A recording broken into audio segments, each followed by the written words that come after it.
The influence on America of the Guangzhou Trading Center is profound. Chinese money, even then, was important to the development of America. Americans, Europeans, wherever, were really restricted in their exposure to China. But I have to say, that didn't mean that they didn't see things. Flow of Cantonese to places like Boston to come to live. We have one of the oldest Chinatowns in Boston. We could honor Sun Yat-sen in a new way. Very fascinated by the idea of Sanminjuyi.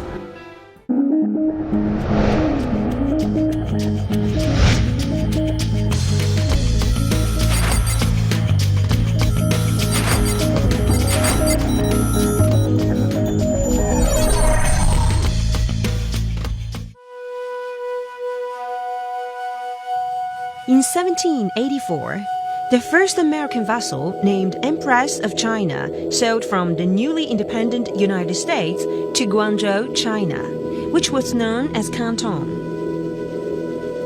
The success of the voyage opened what's known as today's Old China trade and represented the beginning of the U.S.-Sino relations. The importance of Empress of China in history was repeatedly emphasized at the speeches by former Chinese President Hu Jintao in 2006 when visiting White House, and U.S. President Barack Obama in 2009 in Shanghai.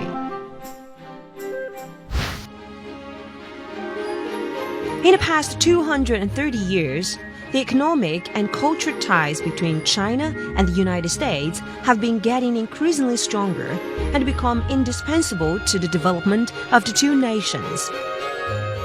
Initiated by China Chikung Party Guangdong Province Committee and the Association of Promotion for Guangdong Economy Investment, August 28, 2014, Guangzhou welcomes the U.S. delegation from Massachusetts, consisting of government officials, industry representatives, and historian experts, to celebrate the 230th anniversary of the historical visit of Empress of China. The event aims to renew the relationships between both sides and seek in-depth collaboration between Guangdong and Massachusetts in a new era.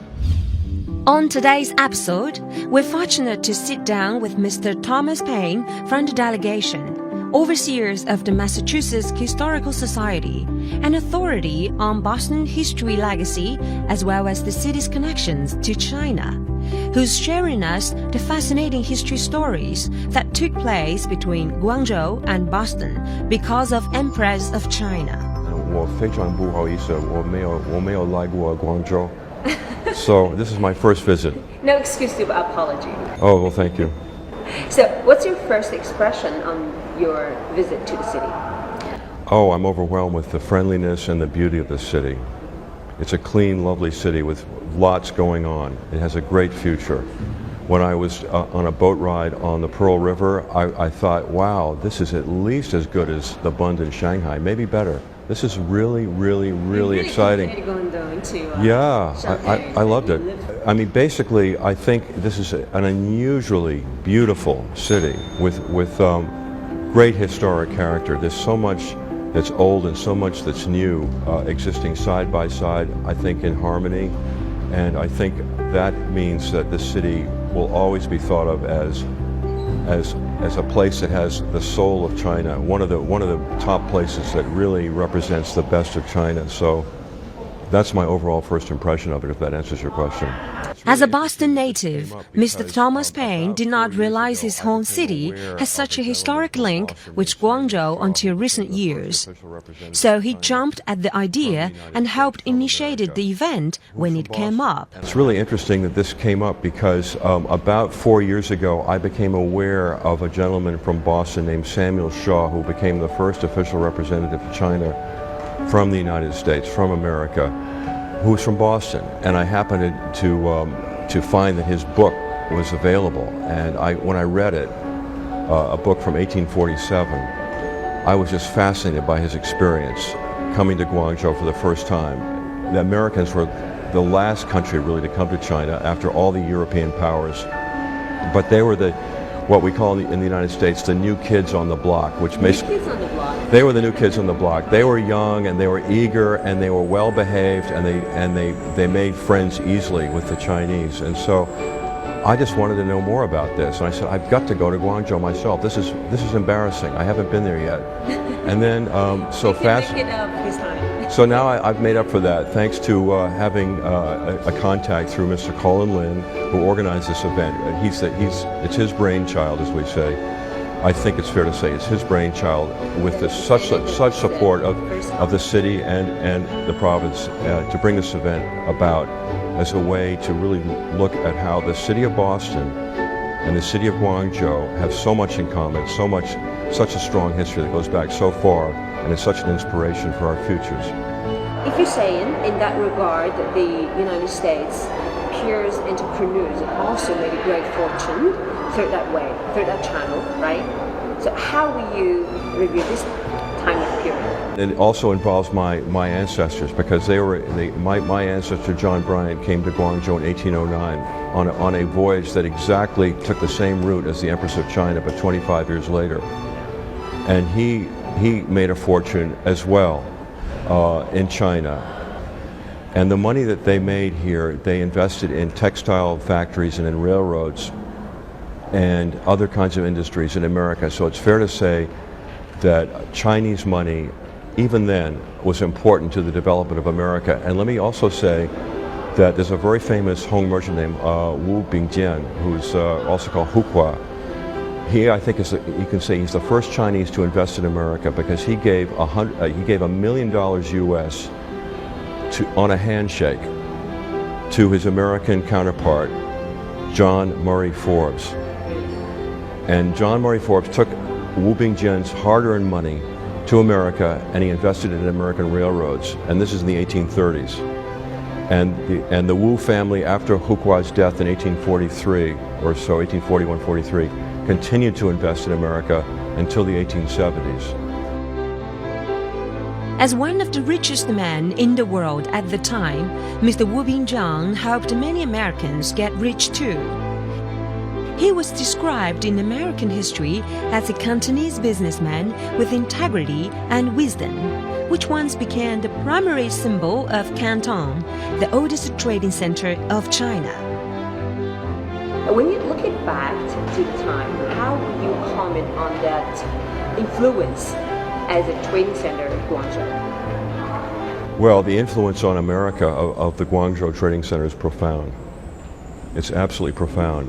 It basically, I mean, just for example, it was here that the American traders first had a series of boat races on the Pearl River, and the Chinese were a little bit mystified by why these Americans insisted on having these boat races on the Pearl River.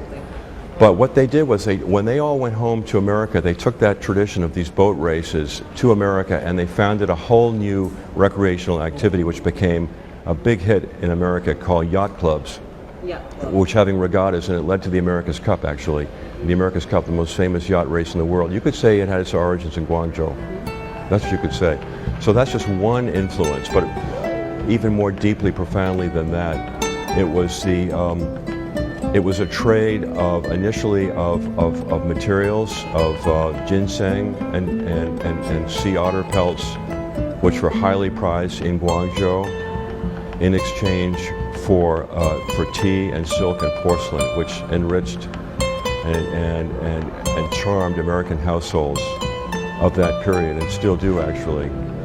From that trade in things grew a trade in peoples, starting to migrate amongst the two countries. Especially there was a flow of Cantonese to places like Boston to come to live. We have one of the oldest Chinatowns in Boston, and Guangzhou came to Boston, and so that influence.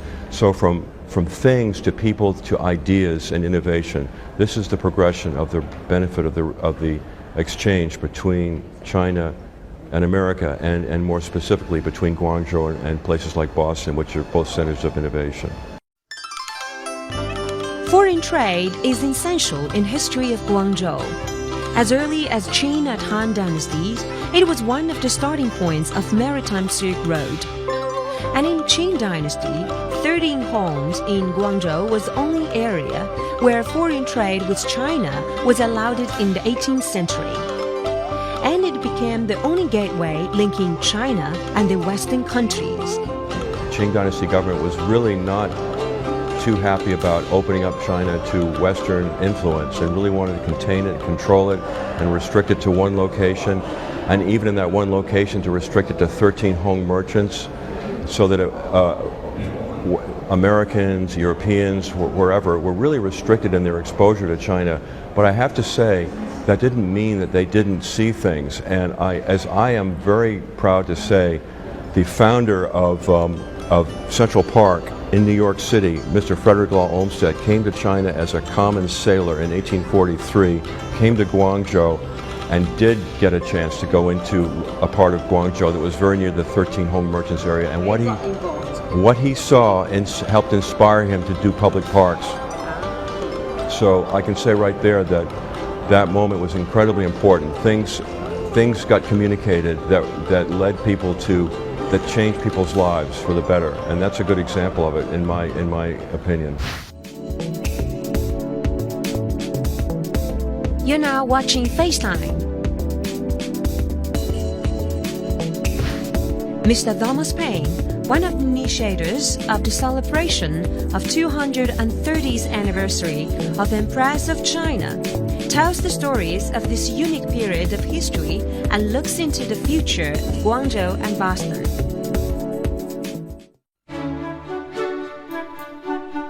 In honor of the history of Empress of China, Massachusetts General Court has passed a resolution to name August 28, 2014 as Canton Boston Day. Also, Guangzhou and Boston have signed MOU on the sister relationships through the celebration event. Well, I think this is the beginning of our beautiful friendship. So I think the influence is profound. What can I say? I think the opening up that began, you could say, back then and has gone through transformations and ups and downs over the last 200 years, but I think it's fair to say that now we understand all those complexities a bit more than we did maybe even 30 years ago, and we're willing to say, okay, here's the good that came out of it, which is so much more important than the problems that we had, and there were problems, and I admit there were problems, but those problems are nothing compared to the good that is now the result of having put up with those problems. So out of imperfection has come a more perfect world, and so for that reason, I think the influence of this moment way back then has been a wonderful thing. In which area do you expect Guangzhou to be more enhanced in the bilateral trade between China and the States? Well, that's a really fascinating question. I'm going to have to say that because this is the center of manufacturing for companies like Apple. So our iPhones are made here, and so on and so forth. And there's a kind of trend for handheld devices technology to take off. I see China as being a leader in that regard, perhaps even coming up with products that Americans are going to say, wait a minute, this is too cool. I can't believe we didn't think of this. So I think technology is clearly going to be a part of it. I think it's going to continue to be a part of it. And also I think as manufacturing moves to other countries, the jobs in this part of China are going to become more high-tech and more value-added jobs. So there's going to be more money made here with more product innovation as a part of it. And I think technology is at the center of it. That said, I would say sustainability and green products, green design is also going to be a very strong part of where innovation is going to take place here. Aside from his fascination with East-West exchange, Mr. Thomas Paine is a licensed landscape architect and vice president of AGER, a global urban design firm. Thus, he paid extra attention to the architectures in Guangzhou. I have already paid a visit to the Canton Urban Planning Exhibition Hall and also the Canton Tower, which is going to be the biggest one, the highest one in China, Southern China. So wow. What's your perspective? See a very strong urban plan, and it's of its type. It's not the only type, but of its type, it sort of has a very strong axis. It flows down to the riverfront from deep inside a new part of Guangzhou, way to the east of the old axis that defined old Guangzhou. So you have this wonderful, very strong urban plan with a generous proportion of green space. And I see it as a very, very successful realization of a vision. That said, the architecture is quite daring, quite bold. There's a lot of foreign architects who have contributed their design talents to producing some of the buildings that I've seen. And so I would say, though, that over time, what I would expect to see is that the architects who represent this new part of Guangzhou will be Chinese architects, and who will have brilliant ideas to share with the West. Mr. Thomas Paine's involvement in Chinese architecture goes back to 1988, when he visited Beijing before his meteoric transformation, and spent 1 year living in Shanghai in 2008. He is the author of the newly released Cities with Heart, which makes the case for why open space excellence matters for a livable city. And I define a city with heart as a city which cares about the life of its people so much that it goes out of its way to provide them with the best public open space, the best parks, the best greenways, the best places to go out and get exercise, to go out and be alone and to think about life, to bring their children to develop strong, healthy bodies and habits. A city like that is a city with heart.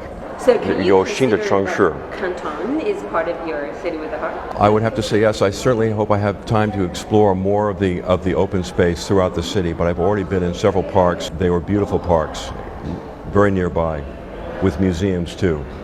Well, as an architect with a lot of experience and also an urban developer, what's your suggestion for Guangzhou in the very point of developing this urban and suburb? Well, thank you for asking me that, because as a landscape architect who's concerned with public open space, I feel that we, everywhere, not just, I don't say just China or just the United States, but everywhere, we have I think, a huge opportunity to tell stories in public open space, to inspire people who come to those public open spaces.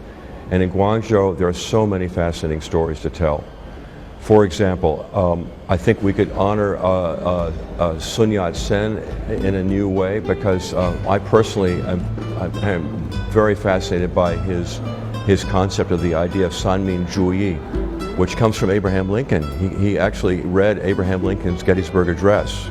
But what nobody knows is that Abraham Lincoln got the idea from a Boston minister named Theodore Parker, who used the very same words, of all the people, by all the people, for all the people, as a way of developing the people's government. So this idea goes from Boston, goes to Abraham Lincoln, goes to Sun Yat-sen, and gets embodied in his thinking for the new China. And I think celebrating an idea like that in a place like Guangzhou would be a profoundly meaningful thing. Because I think what we need in public open space is to celebrate our connections, not just within our own community, which of course are so important, but our connections between our community and the wider world. So communities need actually public open space that celebrates friendship with other countries too, and ideas from other places too. So that's one of my visions for the use of storytelling in public open space. As a designer who cares a lot about history as well, that's what I would say is a new way that Guangzhou could regard it's not its obligation, but the opportunity for it to give the people of Guangzhou and all the visitors to Guangzhou the very best public open space at the highest standard of excellence that the world has ever seen.